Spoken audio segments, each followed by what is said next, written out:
service na ipinakilala sa publiko noong 2008. Tanya, Ang galing. order tayo. Ang galing naman. Baka dito pa uso nyo, ipatong nyo sa iPad, ha? Oh, why not? Sobrang Ako, iPad. okay pa rin na umorder na lang ako. sa waiter. Oo. Ay, mas iba pa rin yung may kausap ka, Oo no? nga eh. Ang galing. Malinaw pa. Pero kaya ganito, wala po sir eh. Magkano? May senior citizen ba? Diba? Hindi sa'yo, ha? ikaw Nanay ko yun. Sanay na ako.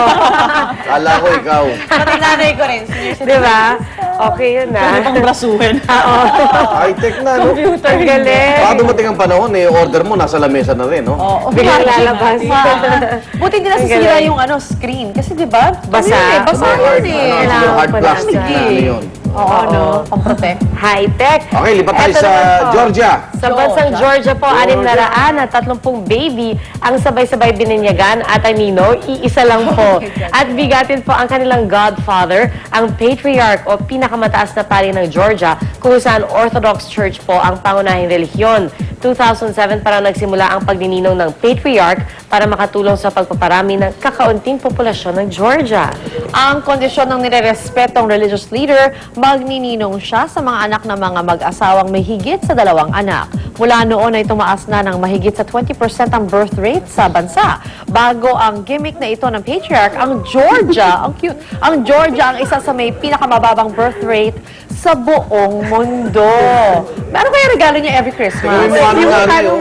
Tsaka yung bata, parang Sabi ni pulang-pula nanay, siya. tama ba ginagawa ng paring ito? Hindi, tsaka nakahubad yung bata. Lamig na lamig naman yung ibang tao. Kaya siguro pulang-pula. Tsaka subsub. Oo, subsub talaga, no? Orthodox talaga, iba. May pakimkim kaya dyan? Ano doon sa Georgia? Naku, magpadala lang tayo ng mga Ay, grabe. 10 Pilipino dyan. Lalago ang populasyon dyan. Totoo. Kahit hindi na magninong yung patriarch. Parang naawa ako sa bata. Oo, di ba? Pero ang lamig dyan. Di kaya, buti di nag-freeze yung bata. Oo nga. Pigil na pigil yung nanay, eh, no? Eh, kayo, nanay kayo, eh. Okay, narito na hirit panahon nila pa, di ba? Love.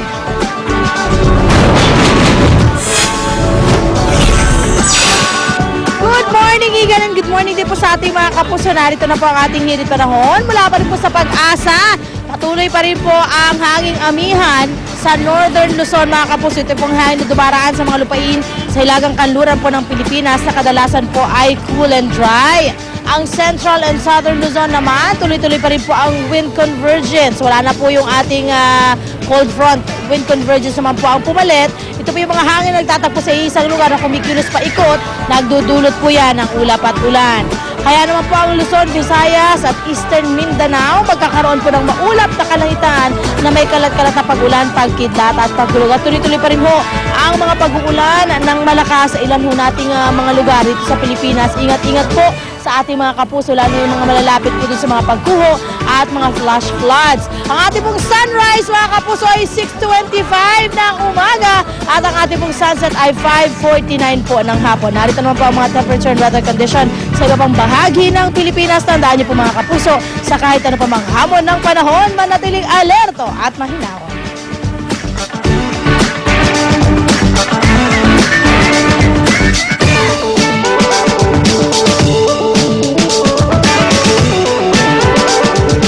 Food trip naman tayo, mga kapuso. Of course, tungkol sa isda na sikat, lalo na sa mga health conscious dyan. At madali pang lutuin ang cream dory. Madali rin daw ang pag-aalaga at pagpaparami nito at alamin natin live mula sa isang cream dory fish farm sa Laguna na pinuntahan ni Monica. Good morning, Monica! Hi Pia! Good morning! Good morning guys! At syempre sa ating mga kapuso, magandang umaga rin po sa inyo lahat. Well, trivia muna tayo to start our day. Alam nyo ba na ang paborito pala nating cream dory, actually ito yung katabi ko yan, ay iisa lang or pareho lamang sa hammerhead shark at pangasius. O, di ba? Aha moment yan. So, sumasanib sa akin yung spirito ni Drew ngayon dahil sa aha moment yan.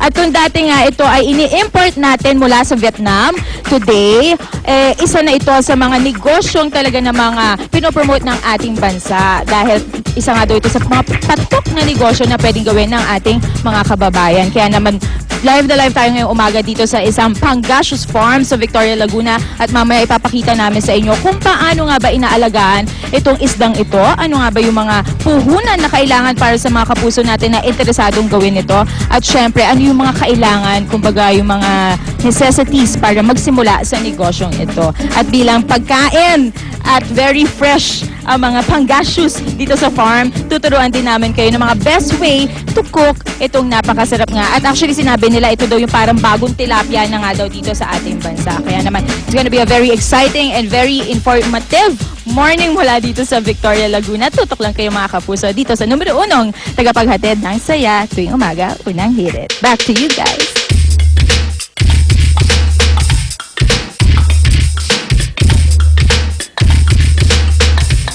Hindi pala Pangasius, Pangasius. Ay, hindi pala Pangasius, Pangasius pala. Hello, okay. Basta pagkain.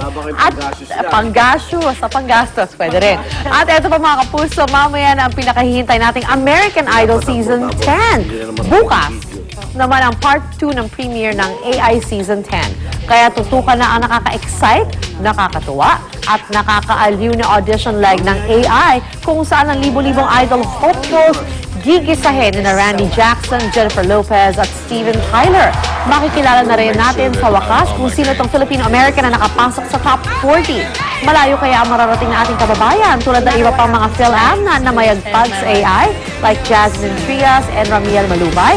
Yan ang dapat nating abangan starting tonight. American Idol Season 10 Premiere Part 1 live via satellite 6 p.m. sa Q Channel 11. Gusto ko si Steven Tyler abangan, di ba? Oo nga, with J-Lo.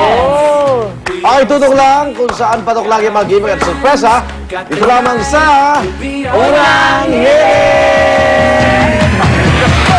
Tonight you won't be by yourself, just leave your problems on the shelf.